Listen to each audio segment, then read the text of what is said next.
Hello, guys. Welcome to Sporting and Out, and welcome to our today's episode. We're going to be talking on the Premier League, and last week we saw a lot of games, a lot of amazing scores. And by the way, Manchester United lost.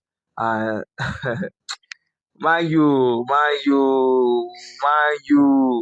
So, what do you think about the Premier League so far? Premier League so far, I think it's over. Before it's over, I think for the relegation battle, I think that one is actually over. Yeah. I think for the rest of us, which are from number 8 to number to before the 16. relegation, Yeah. I think we already know ourselves. But the only place that is, and the winner too is also over too. The race of Liverpool winning I don't think it's news again. They've already won the league. Because Arsenal is always performing poorly. And also we've also the only positions that are not the only thing I feel Europa. is just that European slot. So Yes. we're just looking forward to seeing that. So can you just give us the previous game's result? Yes, the previous game's results. That game, it started with with something very funny. Uh, he, uh, Manchester City played Crystal Palace, and Crystal Palace were leading 2 goals to 0. Yeah. Until Kevin De Bruyne did whatever Kevin De Bruyne always do, and that game just turned around, and the game ended 5 goals to 2. That actually showed us that you never can write off Manchester City in any game. Nottingham Forest, that were performing very well from the beginning of the season, have actually dropped form. They actually lost to Everton. That game ended 1 goal to 0. Uh, Leicester City held Brighton on a 2-2 draw, and Aston Villa defeated Southampton. Those ones too, they are like the NPFL. We say lobby stars were sharing points, so Southampton are actually still sharing their points. They were defeated by Aston Villa. That game ended 3-0. Arsenal were held onto a 1-1 draw by Brentford. Yeah. Liverpool defeated West Ham 2 goals to 1. Manchester United, like you said, Manchester United were defeated very, very, very, very, very, very much by Newcastle United. Newcastle United won that 4 goals to 1, Yeah. and Chelsea were held on. They were held. They came back to draw that game against Ipswich. That game ended 2-2, and the last game for the week was between Wolves. Hampton United defeated Tottenham. That game ended 4 goals to 2. But an outstanding game was played during the week between Newcastle United and Crystal Palace, and that game ended in favor of Newcastle United 5 goals to 0. Yeah. So I'll give you the rundown of the next games, which will be played between the 19th of April to the 21st of April. So Brentford will be taking on um Brighton. Crystal Palace will take on Bournemouth. Everton will take on Manchester City. West Ham will be taking on Southampton. Aston Villa will be taking on Newcastle. Fulham will be taking on Chelsea. Ipswich will be taking on Arsenal. Manchester United will take on Wolves. Leicester City will take on Liverpool, while the last game will be played on Monday, the 21st of April. That's Spurs. That's Tottenham Spurs versus Nottingham Forest. So, first of all, let's talk about the previous game. What do you feel about the game between not Newcastle versus Manchester United? Um, where the game started off, I think as that goal difference was actually a lot. We saw Manchester United change keeper, removing Onana from the goal post. He wasn't even on the lineup, and we saw our defense being poor, and we saw 4 goals get into the net. What do you think about that game? Yes, for that game, for the Onana situation, I think it was needed. Yes, Onana didn't deserve to play that game because of this his performance in the during the previous the the Europa game. previous Europa game. So Onana not playing that game was actually a justified um very very much Do justified you by think? Ruben Do you Amorim. think the goals which got into the net is the fault of The Beyada, the keeper, or our defense was just poor that day? Yes, I actually think only one. That's the last goal. Was the fault. But for me, I actually thought of that Manchester United have nothing to lose. Yeah, We are not playing for anything apart from maybe if people are going to be saying things like you finished the worst since 19 Golo, how they used to say it that they will just yeah, bring out stats. Manchester United has not finished bad. Manchester United has not played bad. But you can't blame our coach. I want our coach to just finish this season with these players that he met yeah. and sell them off and get his own players. Let's see what he can do to Manchester Yeah, United. for me, that game, very poor. We saw Galacho miss balls, and a lot of people have been clamoring for Chidobe being added up to the lineup So the and squad, to the yes. squad. And I think Ruben Amorim should actually induct that guy officially to the Champions League. So he has played one or two games, and I think Chidobe is one young player that when he gets it onto the pitch, he actually can change the game. And yeah, Hoyland, Hoyland. Hoyland is a player that that does not play very well. Where we've seen it a lot, and this coach keeps using him for a lot of minutes Over over Zexi. Zexi. And there's one other person too I feel should be should have more minutes. Kobe Mino. We saw what he did yesterday. We saw what he's doing. So Kobe Mino is one player that will, that should be playing full minutes. Casemiro, people like that.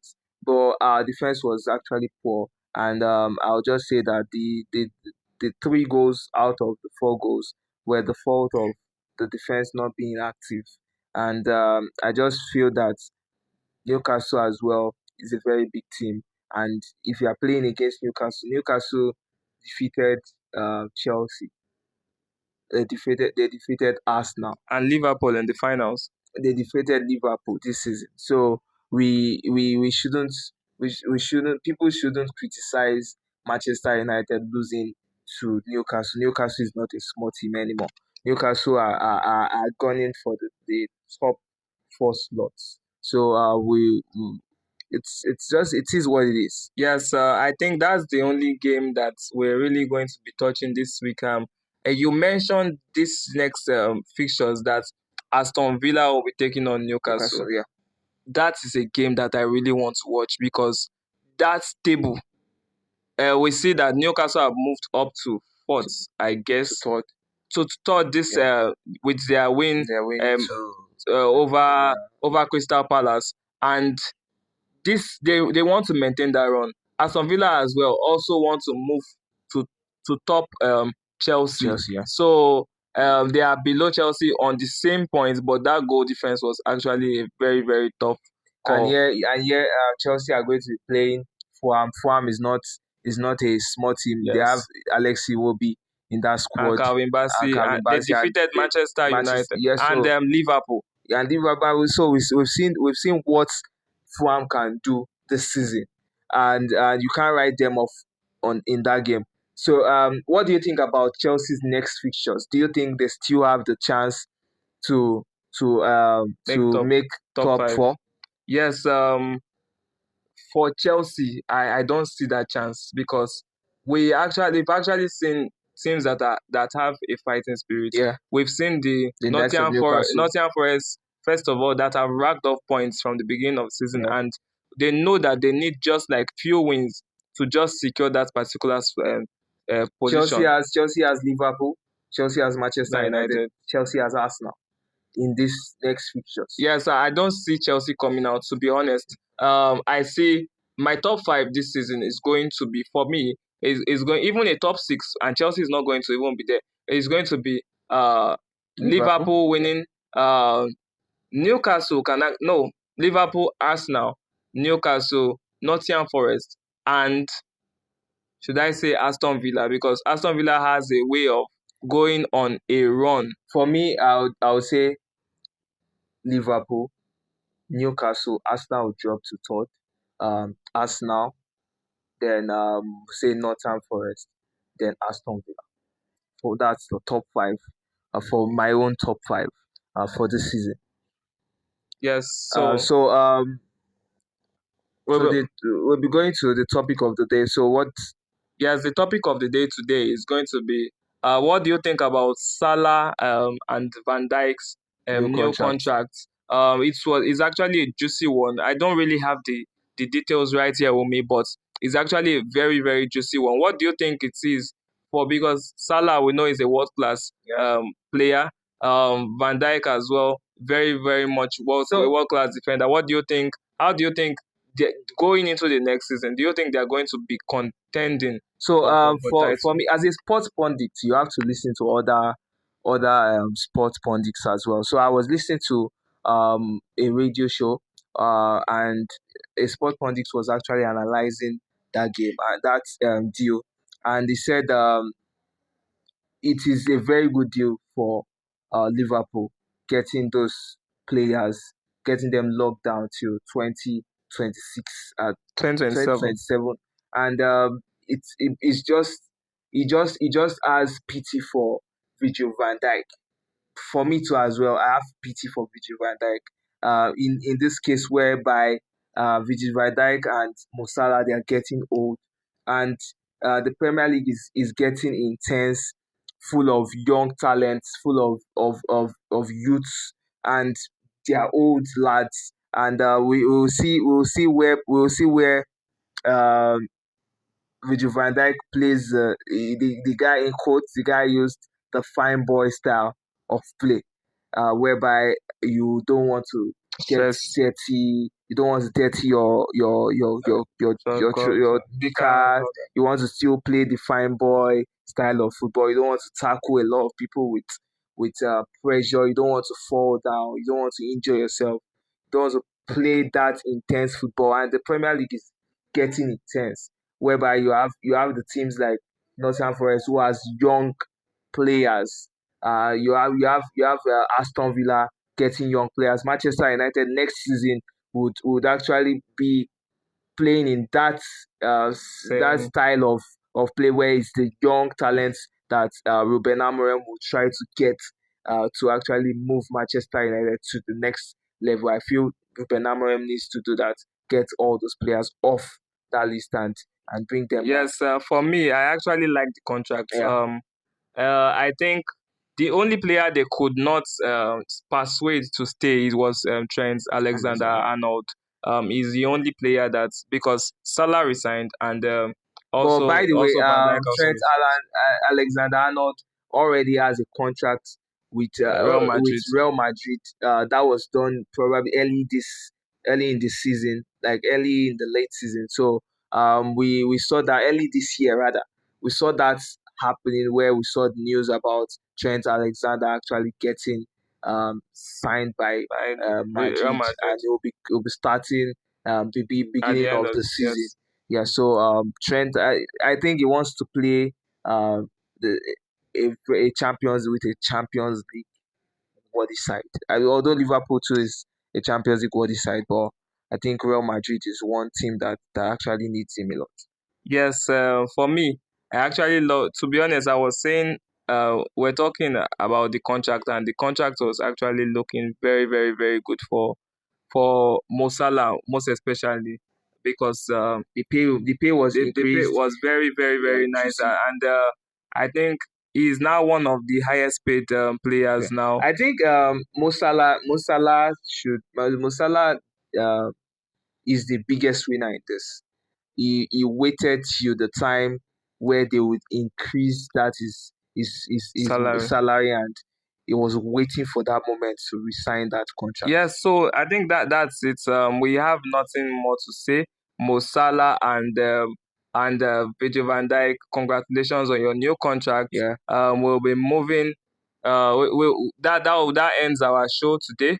So don't forget you can bet on OneXBet using our promo code Sports Sports in In and and out. Out. SPORTINANDOUT. SPORTINANDOUT, Sports In and Out, and you can get up to 300% 300% bonus. bonus. So thank you guys for watching. We love you guys. We just want to use this opportunity to give our gratitude, to say thank you for watching. We're not like we're grateful for that. Thank you for watching our programs, and please like, Share share, and and subscribe. subscribe.